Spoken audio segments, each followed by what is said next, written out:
Thank you very much, guys. Joined now by Wolves guard Donte DiVincenzo. Donte, you guys just won your 4th in a row, now 6 of your last 7. What do you like most about the way you guys are playing right now? We're just staying with it. Last night, Hughes recorded at least 3 assists in a game for the 5th time since being traded to the Wild. That ties Ryan Suter for the Wild team record for a defenseman to record at least 3 assists in a game. That happened 5 such times. However, this is where we need some perspective. For Suter, it took him 9 seasons to accomplish that feat. For Hughes, just 25 games. Anthony Edwards was phenomenal again this evening. He had 41 points, his 6th 40-point game of the season. One thing I really liked about his performance, he set the tone right from the get-go. He had 21 of his 41 points coming in that first quarter, helped set the tone. Thank you very much, guys. Joined now by Wolves forward Julius Randle. Julius, 1 of 4 in double figures tonight with 11 points. What was working so well offensively this evening? Just moving the ball, being unselfish.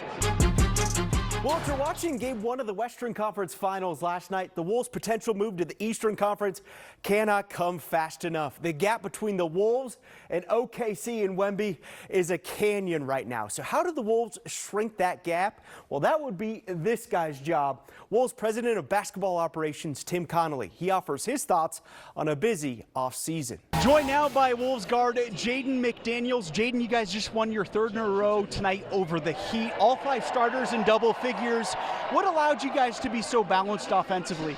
Just ball movement and another loaded Prep Sports Extra for you tonight. Hey, fresh off his 400th career coaching win, Dwight Lundeen, the legend himself, and Becker in town to face one of the top players in the state in Gophers commit, Abu Tarawali. Good evening, Julie. Welcome live inside the Paycom Center side of tonight's Game 2 of the Western Conference Finals between the Wolves and Oklahoma City. The Wolves have been a resilient bunch all season long. They haven't lost back-to-back games in over 2 months. The last time it happened, you have to go back to March 17th and March 19th. And the Lynx absolutely dominated Phoenix, winning by nearly 40 points. Will Hall is here to break it all down for us. Will? Yeah, guys, I'm not sure who had a bigger blowout last night, the Lynx or my son. I'm kidding. The Lynx' 34-point margin of win was their 7th largest in franchise history. Minneapolis area running backs have fared quite well at Iowa State over the years. The future represented by current Minnetonka senior Caleb Francois. He'll join the program next fall as a freshman. The past represented by former De La Salle star Alexander Robinson. A-Rob ranks 5th most all-time in rushing yards in Ames in a career. As for the present, that's occupied by Lakeville native Carson Hansen. Joined now by Vikings cornerback Patrick Peterson. Patrick, you guys were tied at halftime. Tied in the 4th quarter. What was the difference maker tonight? Like Coach always say. Now, Raiola has thrown 5 interceptions this season, including 1 in each of his last 3 games. Something to keep an eye on this evening. Another thing to watch for.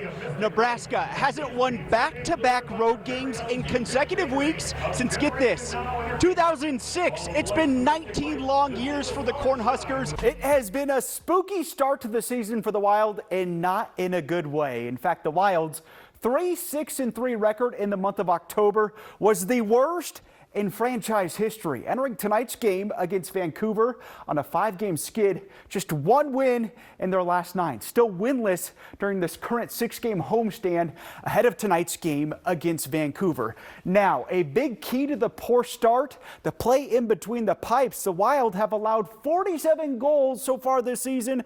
That is the 2nd most in the National Hockey League. Fans hoping a new month that centers on gratitude would finally give them something to be thankful for starting tonight against Vancouver. All right, I'm kidding. Good Monday morning, folks. Let's bring the juice. All right, welcome to Sports Extra alongside Julia Daniels. I'm Will Hall. If you're still up at this hour and watching the news, a round of applause for you. All right, we start out on the diamond this morning. Derek Shelton and the Twins wrapping up a 3-game road series in Baltimore.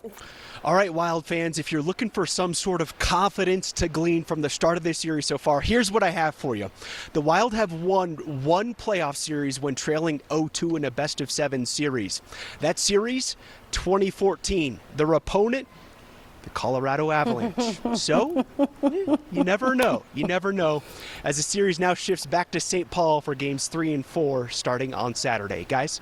I can hear it already. Will, why the heck do they deserve kudos for a measly sub-500 record?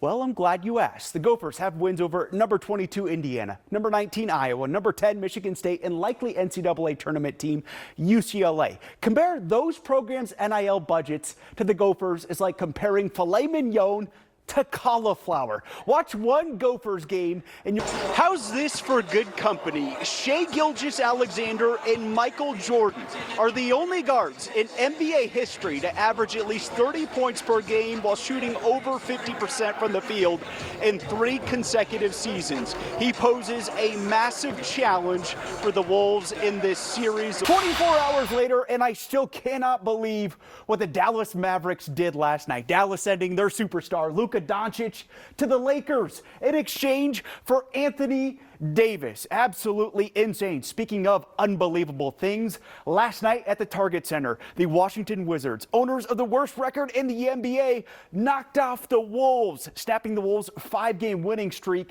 Meanwhile, the Wizards snapping their 16-game losing streak, just their second road win all season. Now, to be fair, the Wolves, they were shorthanded last night. Anthony Edwards out with an illness.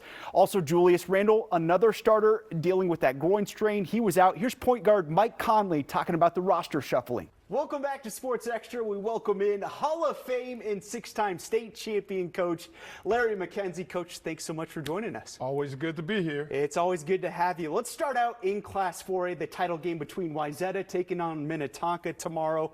As a coach that knows a thing or two about going back-to-back with state championships, your opinion, what's the biggest key for Wayzata as they try to accomplish that feat tomorrow night?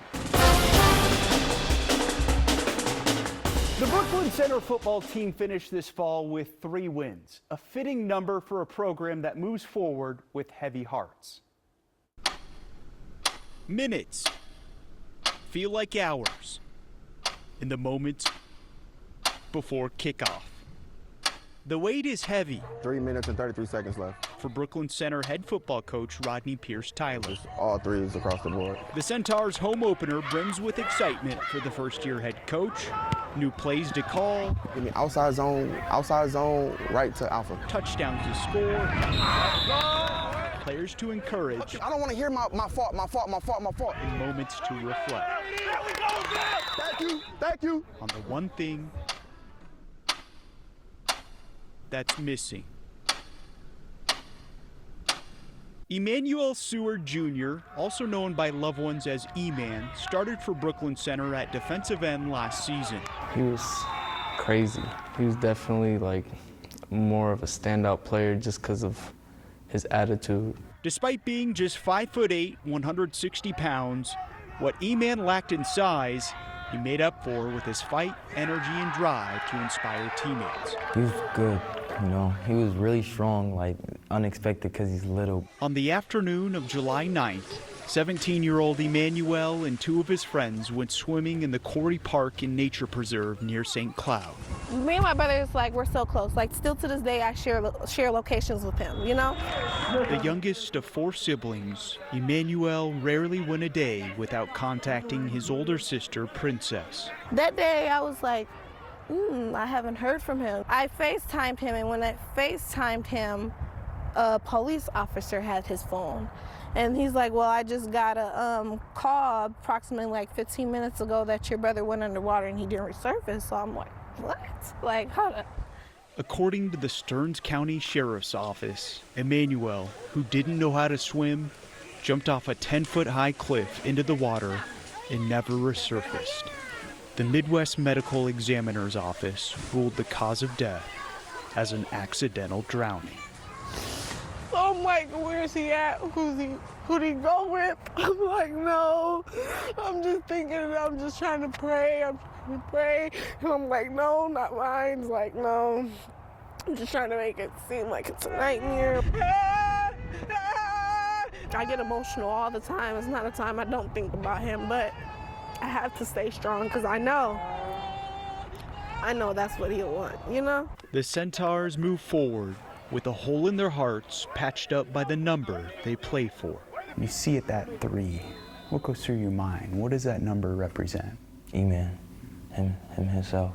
You know, everything he did on the field. Just hearing his voice, hearing him telling the team lock in. Everything we do going forward is call it the E-Man way.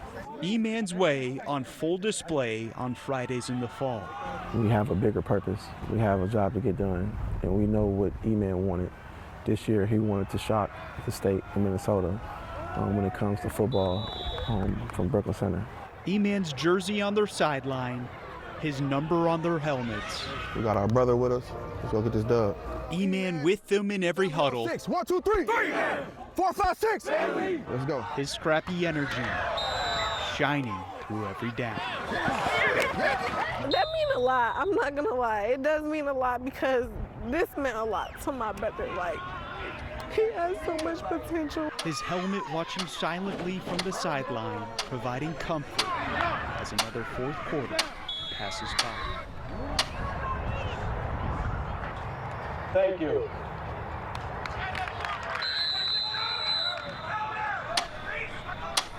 It does mean a lot that, you know, they can honor him like this because this is what he would want to be doing, you know.